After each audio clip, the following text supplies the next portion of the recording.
Ang ikalawang sulat ni Juan, ang matanda sa hirang, na ginang at sa kanyang mga anak, na aking iniibig sa katotohanan, at hindi lamang ako, kundi pati ng lahat ng mga nakakakilala ng katotohanan, alang-alang sa katotohanan na nananahan sa atin at sa atin magpakailanman. Sumaatin nawa ang biyaya, awa, at kapayapaan mula sa Diyos Ama at kay Hesu Kristo, Anak ng Ama, sa katotohanan at sa pag-ibig. Ako'y lubhang nagagalak na aking nasumpungan ang ilan sa inyong mga anak na nagsisilakad sa katotohanan, ayon sa ating tinanggap na utos sa Ama.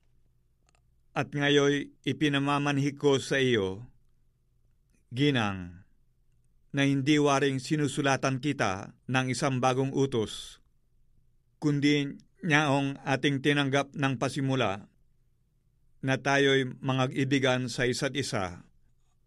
At ito ang pag-ibig, na tayo'y mangagsilakad ayon sa kanyang mga utos.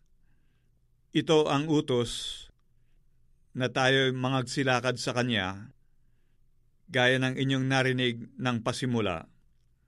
Sapagkat maraming magdaraya na nangagsilitaw sa sanglibutan.